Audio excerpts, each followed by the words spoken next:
Não existe nenhuma evidência científica de que um alimento por si só cause inflamação. Olá, terráqueos! Meu nome é Luna, eu sou nutricionista e comunicadora popular e no vídeo de hoje a gente vai falar sobre inflamação. Será que existem alimentos inflamatórios e anti-inflamatórios? É isso que a gente vai aprender hoje, mas antes já queria pedir para você deixar aquele like, se inscrever no canal se ainda não for inscrito. Eu tô com a meta de bater 30 mil inscritos até o final do ano. Ativa o sininho para não perder nenhum conteúdo novo. E se você gosta do meu trabalho e pode contribuir financeiramente com o canal, aqui na tela vai aparecer o Pix. Também tem o link do meu Apoia-se Camarada da Luna aqui na descrição. Ou você pode se tornar membro ou membra deste canal para ter acesso a conteúdos exclusivos da área de membros. Bom, atualmente a ideia de que alguns alimentos que contêm glúten, lactose ou outra coisa são inflamatórios se tornou muito comum. Essa lógica é a base de várias dietas da moda, suplementos milagrosos e muito terrorismo nutricional. E esse terrorismo nutricional leva as pessoas a terem medo do que podem ou não comer. Mas será que um alimento por si só tem esse poder todo? Nesse vídeo a gente vai desmontar esse mito. Primeiro a gente vai entender o que de fato é uma inflamação, porque muita gente confunde algo que é biológico e natural com algo ruim.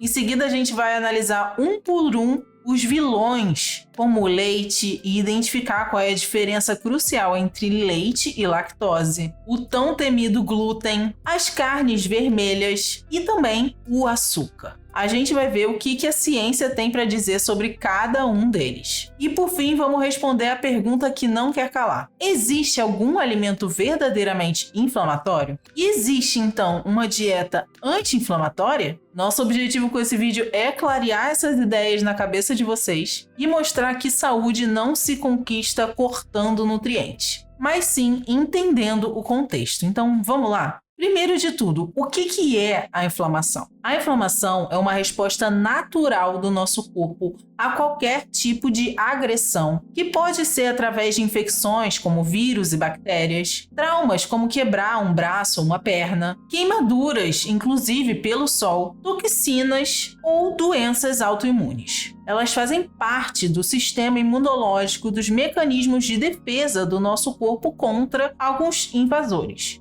A inflamação faz parte do mecanismo de defesa do nosso sistema imunológico e tem como principal objetivo eliminar a causa da agressão, além de reparar os danos e restaurar os tecidos afetados. Você deve conhecer vários nomes de doenças inflamatórias, porque normalmente elas terminam com o sufixo "ite", como tendinite, artrite, faringite, amidalite. E a inflamação ela pode ser de dois tipos. A inflamação aguda, que é essa que a gente está falando contra as agressões, que é benéfica e limitada a um tempo, e que promove o reparo tecidual e a eliminação da agressão ou infecção. Já a inflamação crônica é quando essa inflamação persiste de forma desregulada, contribuindo para o aparecimento de doenças crônicas não transmissíveis, como aterosclerose, diabetes, câncer, além de doenças autoimunes ou degenerativas. A resolução da inflamação, e se ela será uma inflamação crônica ou aguda, depende de inúmeros mecanismos do nosso sistema imunológico anti-inflamatórios e pró-resolutivos, que são essenciais para evitar o dano tecidual persistente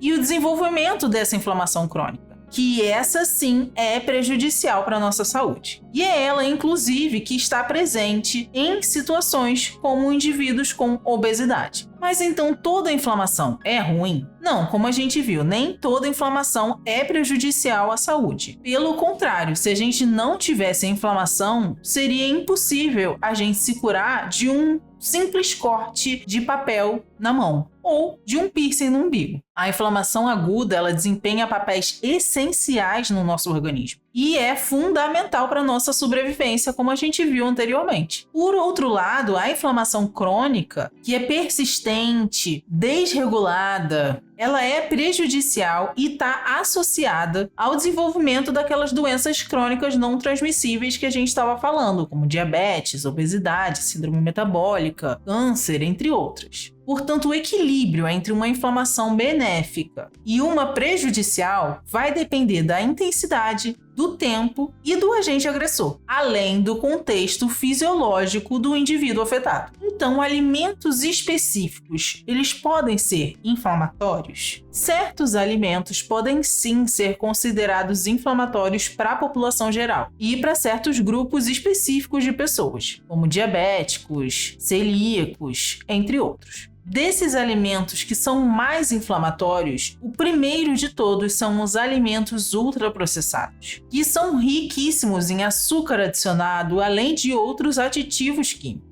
Também existe associação com a inflamação os alimentos de origem animal, como as carnes bovinas, principalmente se elas estiverem processadas ou embutidas, e as frituras. Por outro lado, padrões alimentares baseados no consumo de frutas, verduras, legumes, laticínios, oleaginosas, grãos integrais, azeite de oliva, apresentam associações positivas contra a inflamação, reduzindo inclusive esse potencial de inflamação crônica. Portanto, existem alimentos que podem favorecer uma inflamação e alimentos que podem favorecer uma redução da inflamação. Mas sozinhos, eles não fazem nada. Isso vai depender tanto do contexto metabólico e clínico do indivíduo, quanto das condições socioculturais e ambientais que ele tiver submetido.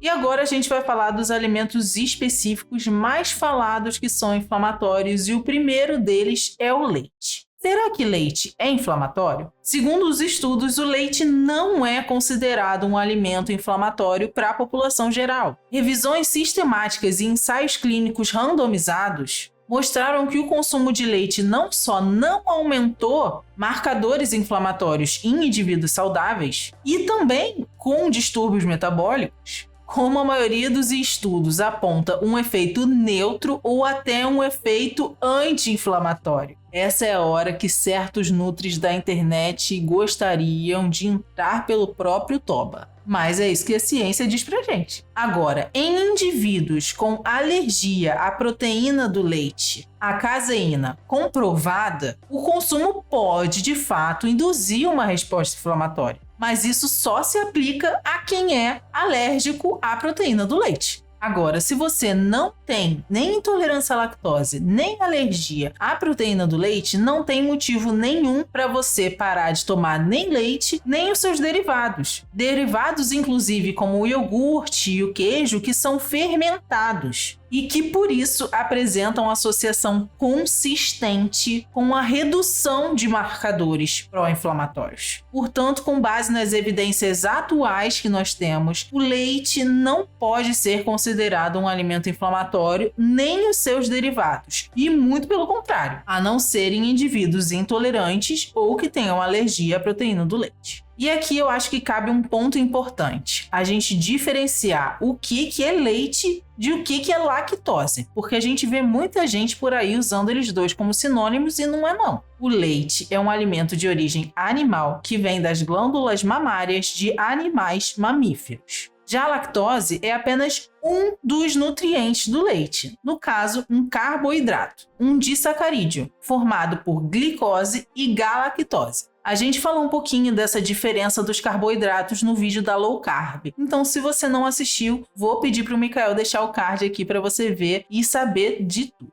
E para digerir esses disacarídeos, existe uma enzima chamada lactase. E esse sufixo ase também é sempre utilizado para enzimas, então já pega essa dica. A lactase é a enzima responsável por digerir a lactose em glicose e galactose. E pessoas com redução dessa enzima possuem a famigerada intolerância à lactose.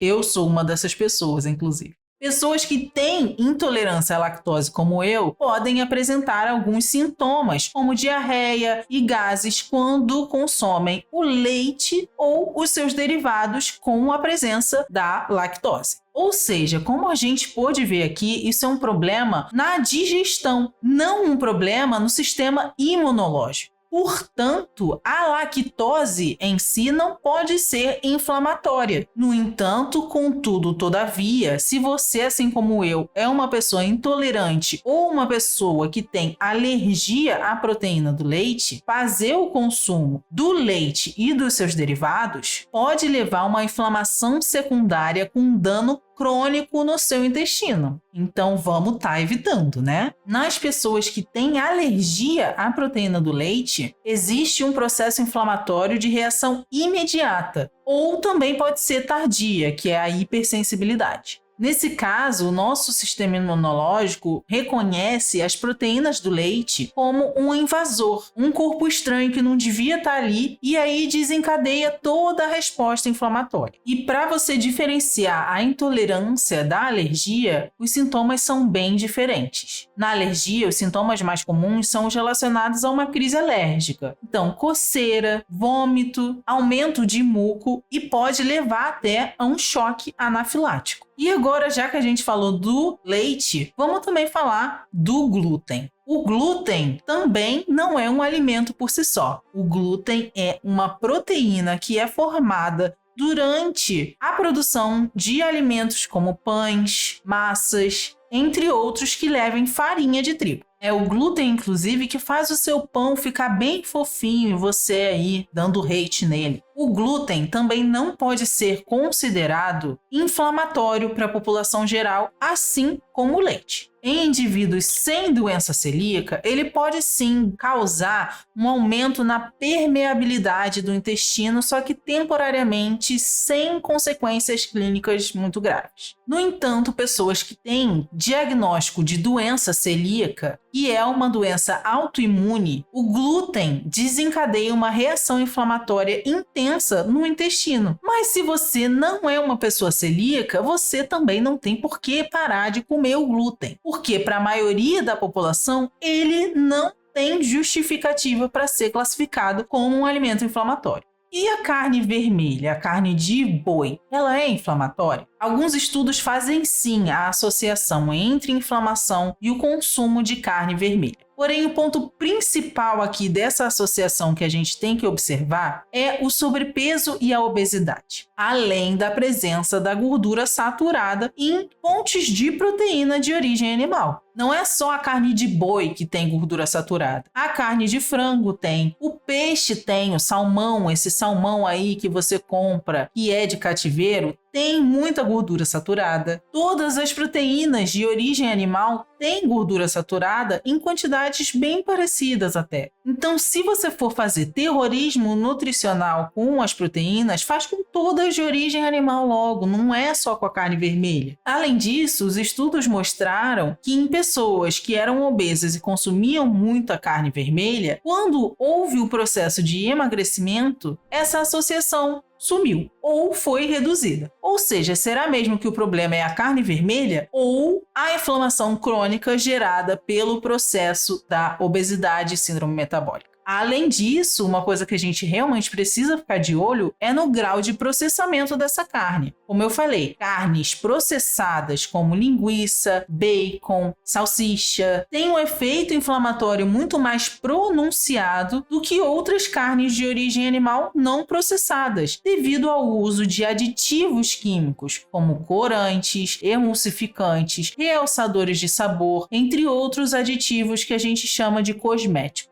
Ou seja, a carne vermelha é inflamatória por si só? Não. Mas sim, é importante não consumir ela em excesso e, principalmente, evitar o consumo de carnes processadas ou embutidas. E o açúcar, Luna, ele é inflamatório? O açúcar por si só não desencadeia nenhuma resposta inflamatória. O problema está no contexto desse consumo de açúcar. O açúcar raramente é consumido isoladamente, então aquele indivíduo raramente come 1 xícara, 2 xícaras de chá por dia de açúcar. Esse consumo excessivo de açúcar vai estar atribuído a outros alimentos, como as bebidas açucaradas, como refrigerantes, sucos industrializados, que são todos alimentos ultraprocessados. cujo consumo está associado a essa inflamação crônica. Além disso, os açúcares e os carboidratos, como a sacarose e a lactose, servem de alimento para fungos da nossa microbiota. Para nós mulheres, por exemplo, os da Cândida. E o crescimento excessivo desses fungos pode prejudicar sim a nossa mucosa intestinal, gerando essa resposta inflamatória. E como a gente falou, essa resposta vai estar mais associada ao açúcar de alimentos onde ele já está adicionado, então a refrigerantes, sucos industrializados. E isso não acontece com alimentos onde o açúcar está naturalmente, como as frutas e os alimentos integrais. Ou seja, a preocupação deve ser com um alto consumo de alimentos que tenham esse alto teor de açúcar adicionado, como os refrigerantes e os sucos industrializados. E não apenas com o açúcar na alimentação. E aí agora você pode estar se perguntando, então tá bom, se existem esses alimentos inflamatórios, será que existem alimentos anti-inflamatórios? Então, não existem superalimentos anti-inflamatórios isolados. Existe esse padrão de consumo alimentar que vai ser mais benéfico para a nossa saúde. Então, um maior consumo de frutas, vegetais folhosos, grãos integrais, leguminosas, então feijões, oleaginosas, que são as nossas castanhas, azeite de oliva extra virgem, peixes ricos em ômega 3, como a sardinha. Esses todos os alimentos vão ter um padrão anti-inflamatório, pois são ricos em compostos bioativos, como polifenóis, fibras, gorduras boas, como o ômega 3, que, se consumidos regularmente, vão ajudar nessas vias anti-inflamatórias.